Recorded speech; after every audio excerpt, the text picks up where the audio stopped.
ओम जय साईनाथ, जय साईनाथ।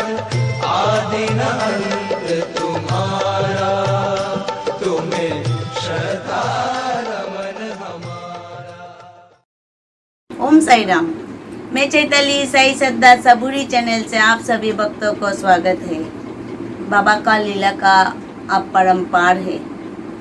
एक दिन एक छोटा लड़का बाबा का हाथ में 2 पैसा देखा तो बाबा को बोला, बाबा ये क्या है? तो बाबा बोला, ये मेरा शिक्षा है जो मेरे गुरु ने मुझे दिया। तो इसका मतलब तुम जानते हो? तो ये बोला नहीं। तो इसका हाथ में एक पैसा दिया, देके बोला श्रद्धा। दूसरे हाथ में दिया तो इसका अर्थ है सबूरी, यानी श्रद्धा का मतलब अपने गुरु पर विश्वास रखना, और सबूरी का मतलब है धैर्य रखना, यानी सब्र रखना। अगर तुम्हारा गुरु पर विश्वास है तो समझो तुम्हारा श्रद्धा सच है। इसीलिए हमारा चैनल का नाम रखा है साई श्रद्धा सबूरी चैनल। आप लोग हर रोज साई सच्चरित्र पाठ पढ़िए और इस चैनल के माध्यम में देखिए। अगर आपको पसंद आए तो सब्सक्राइब, शेयर, लाइक, कमेंट कीजिए। ओम साई राम। ओम साईनाथाय नमः। मैं आज चरित्र का 7वां अध्याय में पाठ करने जा रही हूँ, साईं बाबा का आज्ञा लेके। ओम साईनाथाय नमः।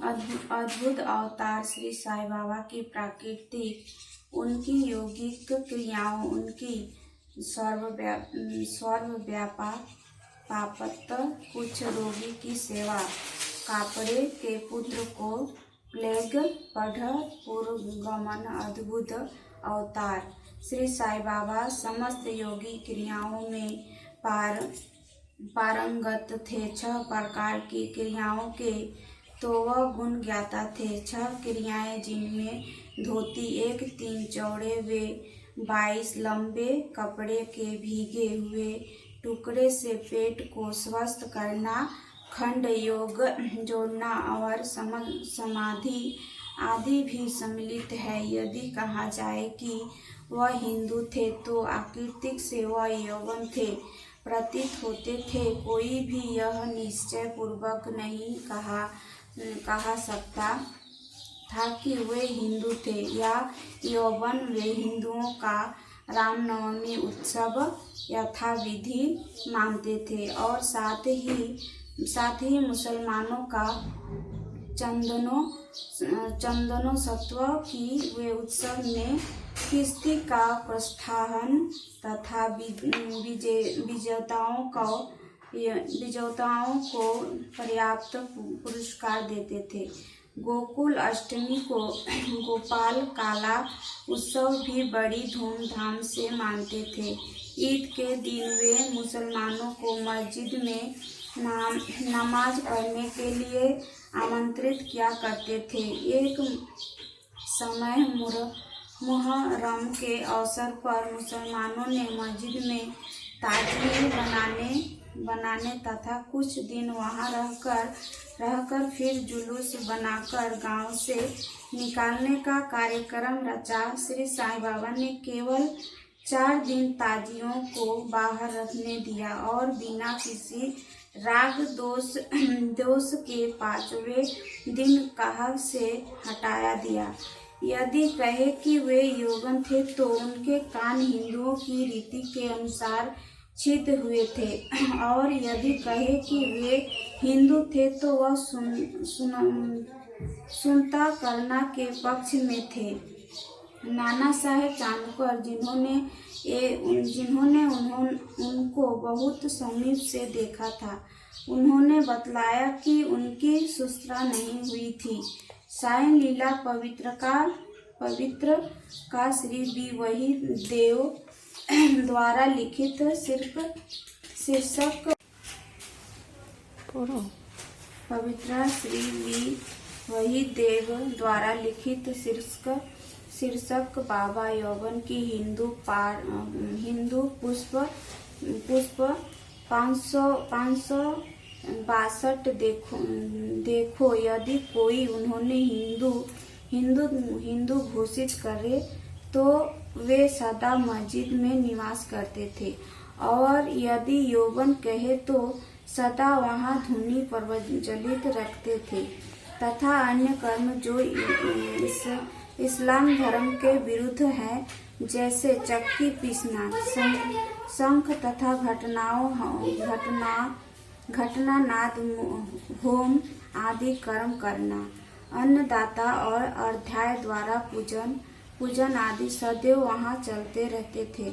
यदि कोई कहे कि यह यौवन तो कुलीन ब्राह्मण और अग्निहोत्री भी अपने नियमों का उल्लंघन कर सदा उनको साष्टांग नमस्कार किया करते थे, जो उनके सदैव का पता लगाने गए उन्हें अपना प्रश्न ही भीष्मित्र हो गया, और वह उनके दर्शन मात्र से मोहित हो गए। अस्तु उनका निर्णय कोई न कर सका कि यथार्थ में साईं बाबा हिंदू थे या यौवन।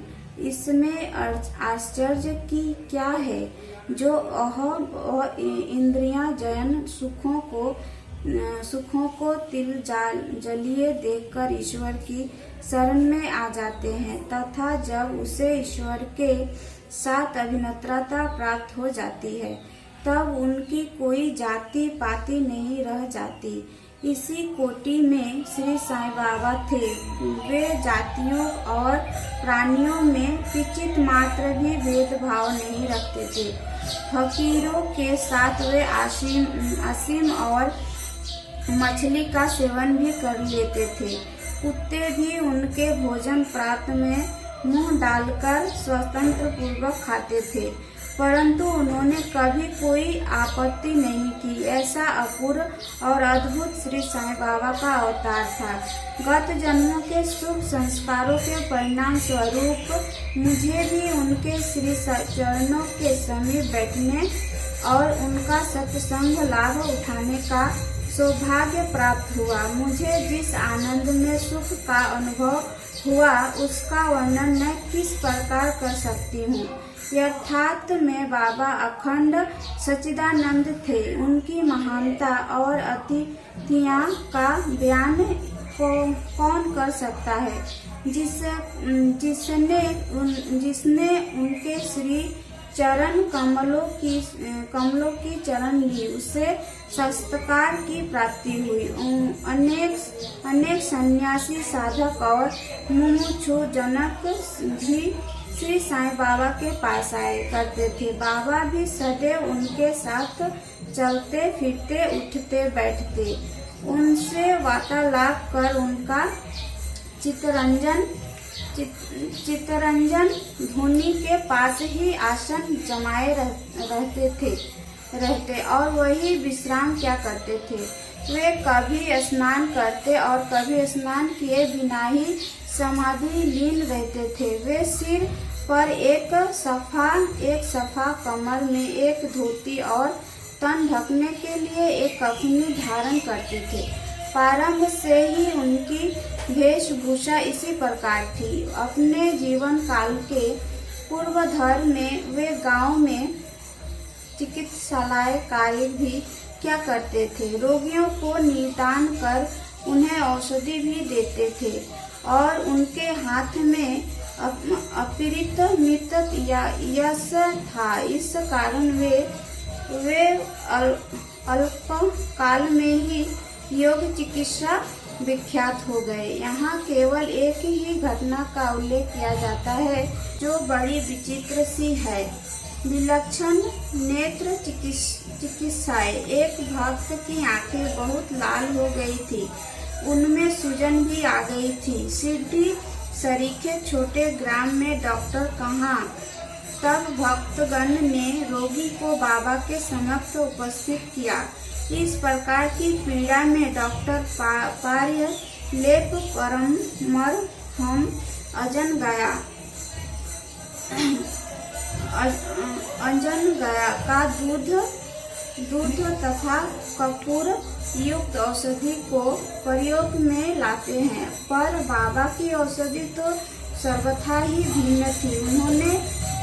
उन्होंने बिलावा पीस कर उसकी 2 गोलियां बनाई और रोगी के नेत्र में एक गोली चिपकाकर कपड़े की पट्टी से आंखें बांध दी। दूसरे दिन पट्टी हटाकर नेत्रों के ऊपर जल के छींटे छोड़े गए। सूजन कम हो गई और नेत्र प्राय निरोग हो गए। नेत्र शरीर का एक अति सुकोमल अंग है, परंतु बाबा की औषधि से कोई हानि नहीं पहुंची, बल्कि नेत्र की व्याधि दूर हो गई।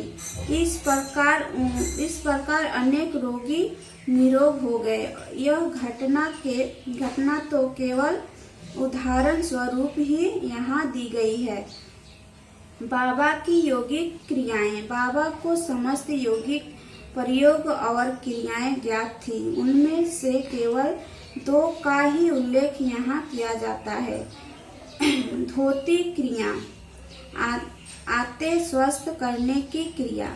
प्रति तीसरे दिन बाबा मस्जिद से पर्याप्त दूरी पर एक वट वृक्ष के नीचे किया करते थे। एक अवसर पर लोगों ने देखा कि उन्होंने अपनी आंतों को उदर से बाहर निकालकर उन्हें चारों ओर स्वस्थ क्रिया और समीप के वृक्ष पर सूखने के लिए रख दिया। सिटी में इस घटना की पुष्टि करने वाले लोग अभी भी जीवित हैं। उन्होंने इस सत्य की परीक्षा भी की थी। साधारण धोती क्रिया एक 3 चौड़े व 22 लंबे गीले कपड़े के टुकड़े से की जाती है। इस कपड़े को मुंह के द्वारा उदर में उतार लिया जाता है तथा उसे लगभग आधा घंटे तक रखे रहते हैं ताकि उसका पूरा प्रभाव हो जाए। पश्चाताप उसे बाहर निकाल लेते हैं। पर बाबा की तो यह धोती क्रिया सर्वथा विचित्र और असाधारण ही थी। 2 खंड योग। एक समय बाबा ने अपने शरीर के अवश्य यौवन पृथक कर मस्जिद के भिन्न स्थानों में बिखर दिए। अकस्मात उसी दिन एक महाशय मस्जिद में पधारे और अंगों को इस प्रकार यहाँ वहाँ बिखरा देखकर बहुत ही भयभीत हुए। पहले उनकी इच्छा हुई कि ग्राम अधिकारी को यह सूचना दी जानी चाहिए कि किसी ने बाबा का खून कर उसके टुकड़े कर दिए हैं, परंतु सूचना देने वाला ही पहले पकड़ा जाता है। यह सोचकर वे मौन रहे। दूसरे दिन जब वे मस्जिद में गए तो बाबा को पूर्ववत हष्ट पुष्ट और स्वस्थ देखकर उन्हें बड़ा विस्मय हुआ। उन्हें ऐसा लगा कि पिछले दिन जो दृश्य देखा था वह कहीं स्वप्न तो नहीं था। बाबा बाल्यकाल से ही यौगिक क्रियाएं किया करते थे और उन्हें जो औषधा प्राप्त हो चुकी थी उसका सत्य ज्ञान किसी को भी नहीं था।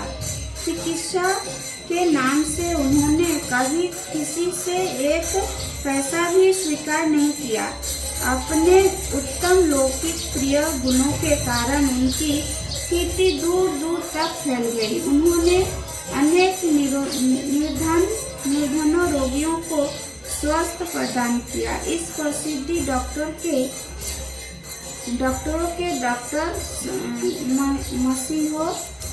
मसीहा ने कभी अपने स्वास्थ्य की चिंता न कर उनके विधुनों का सम्मान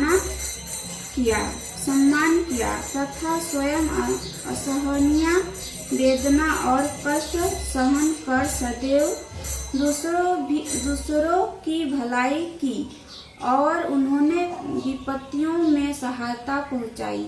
वे सदा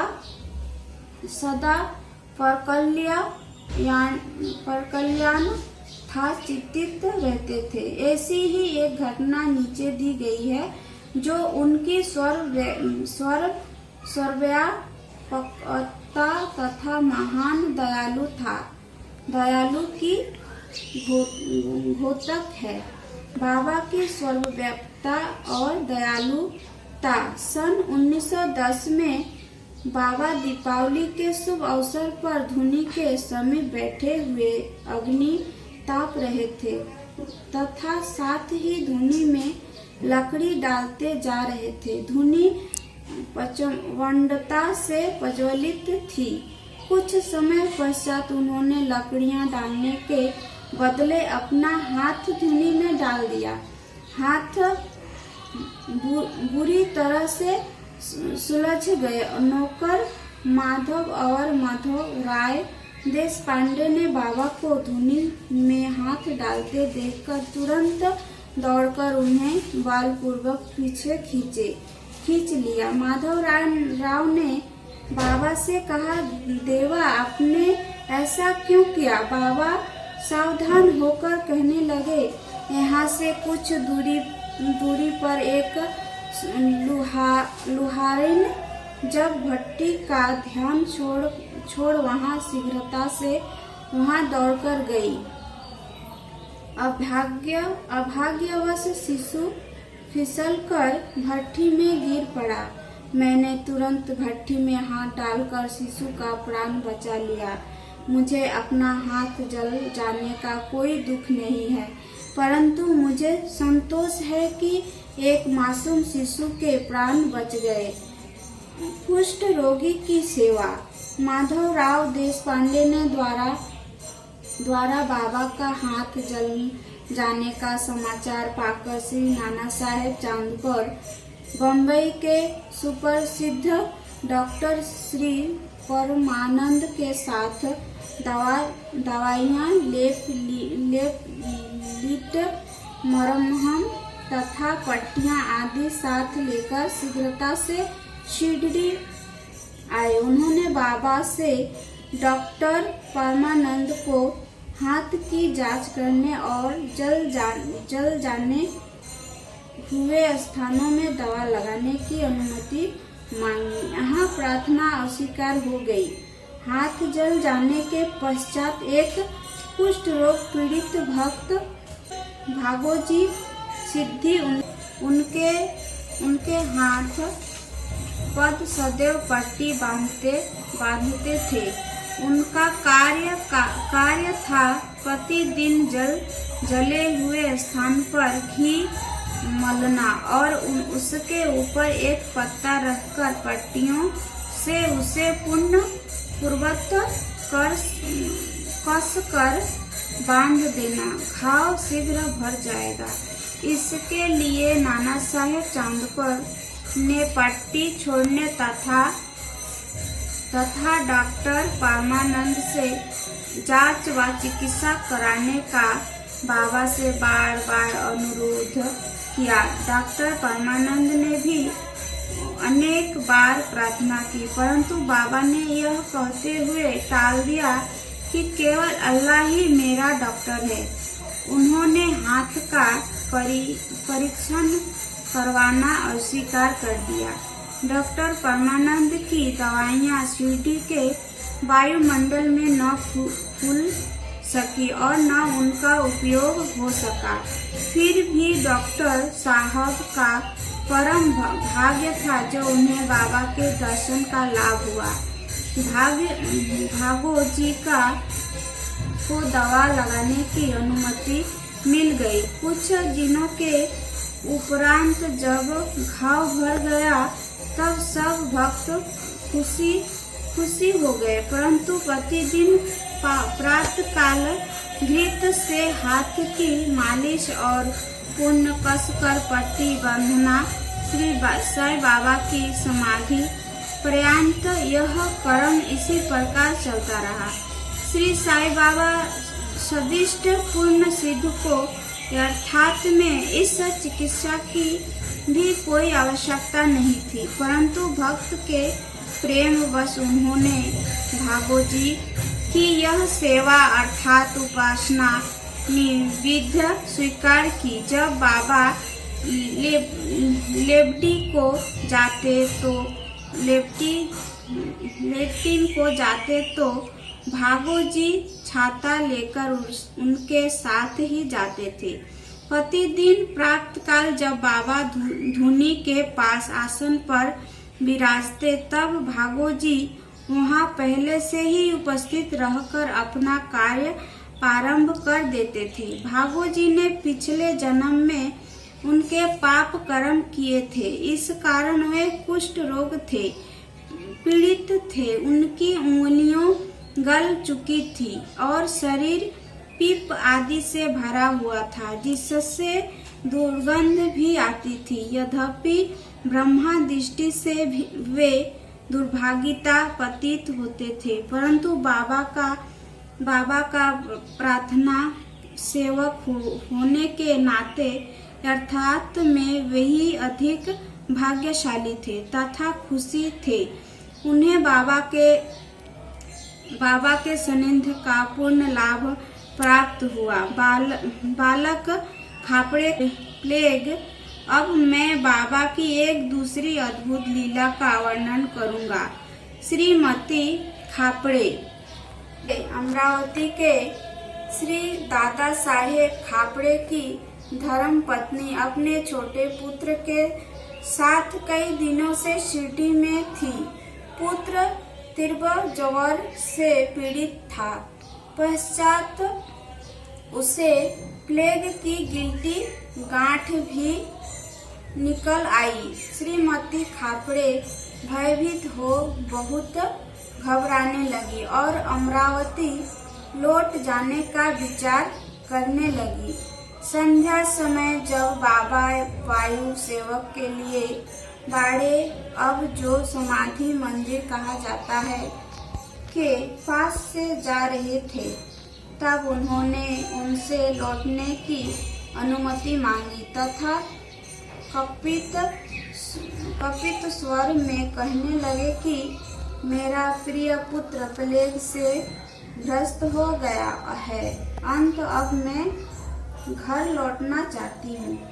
प्रेम पूर्वक उनका समाधि करते हुए बाबा ने कहा, आकाश में बहुत बादल छाए हुए हैं, उनके हटते ही आकाश पूर्ववत स्वस्थ हो जाएंगे। ऐसा कहते हुए उन्होंने कमर तक अपनी कफनी ऊपर उठाई। वहां उपस्थित सभी लोगों को अंडों के घबराहट बराबर 4 गिल्टियां दिखाकर कहा, देखो मुझे अपने भक्त के लिए कितना कष्ट उठाना पड़ता है। उनके कष्ट मेरे हैं। यह विचित्र और असाधारण लीला देखकर लोगों को विश्वास हो गया है कि संतों को अपने भक्त के लिए किस प्रकार कष्ट सहन करने पड़ते हैं। संतों के हृदय मोह से भी नरम तथा मक्खन जैसा कोमल होता है। वे आकरण ही भक्तों से प्रेम करते और उन्हें अपना निजी संबंधी समझते हैं। पढ़रपुर गमन और निवास। बाबा अपने भक्तों से कितने प्रेम करते और किस प्रकार उनकी समस्त इच्छाओं तथा समाचारों को पहले से ही जान लेते थे, इसका वर्णन कर मैं यह अध्याय समाप्त करूंगा। नाना साहेब चांदकर बाबा के परम भक्त थे। वे खान देश में नदुरबार के मामलतदार थे। उनका बढ़रपुर को तबादला हो गया और श्री साईं बाबा की भक्ति उन्हें फलदायी हो गई, क्योंकि उन्हें बढ़रपुर जो भुवे कुंड पृथ्वी का स्वर्ग सदृश ही समझा जाता है। उसमें रहने का अवसर प्राप्त हो गया। नाना साहेब को शीघ्र ही कार्यभार संभालना था, इसीलिए वे किसी को पूर्व पत्र या सूचना दिए बिना ही शीघ्रता से शिरडी को रवाना हो गए। वे अपने पंढरपुर शिरडी में अचानक ही पहुँच कर अपने विठोबा बाबा को नमस्कार कर फिर आगे प्रस्थान करना चाहते थे। नाना साहेब के आगमन की किसी को भी सूचना न थी, परंतु बाबा तो सर्वज्ञ थे। जैसे ही नाना साहेब नीम गांव पहुँचे, जो शिरडी से कुछ ही दूर पर है, बाबा मालसापति, अप्पा सिद्धे और काशीराम से वार्तालाप कर रहे थे। उसी समय मस्जिद में स्वस्थता छा गई और बाबा ने अचानक ही कहा, चलो चारों मिलकर भजन करो। पंढरपुर द्वारा खुले हुए हैं, यह भजन प्रेम पूर्वक गाए। पंढरपुर जाए चे तीजे मजला राहो चे घर तो समझाया रचाए।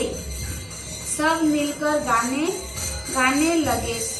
भाव था, मुझे पंढरपुर जाकर वहीं रहना है, क्योंकि वह मेरे स्वामी ईश्वर का घर है। बाबा गाते जाते और भक्तगण उसे दुहराते जाते थे। कुछ समय में नाना साहेब ने कहा, सक्कू तुकुम्बर पहुंचकर बाबा को प्रणाम किया। उन्होंने बाबा से पंढरपुर पधारने तथा वहां निवास करने की प्रार्थना की। पाठकों, अब इस प्रार्थना की आवश्यकता ही कहाँ थी। भक्तगण ने नाना साहेब को बतलाया कि बाबा पंढरपुर वास के भाव में पहले से ही थे। यह सुनकर नाना साहेब द्रवित हो श्री चरणों पर गिर पड़े और बाबा की आज्ञा तथा आशीर्वाद प्राप्त कर वह पंढरपुर को रवाना हो गए। बाबा की कथाएं अनंत है। अन्य विषय जैसे मानव जन्म का महत्व, बाबा का भिक्षा वृत्ति पर निवाहर, बाईजाबाई की सेवा तथा अन्य कथाओं को अगले अध्याय के लिए शेष रखकर अब मुझे यहाँ विश्राम करना चाहिए। श्री सद्गुरु साईनाथ परमहंस शुभ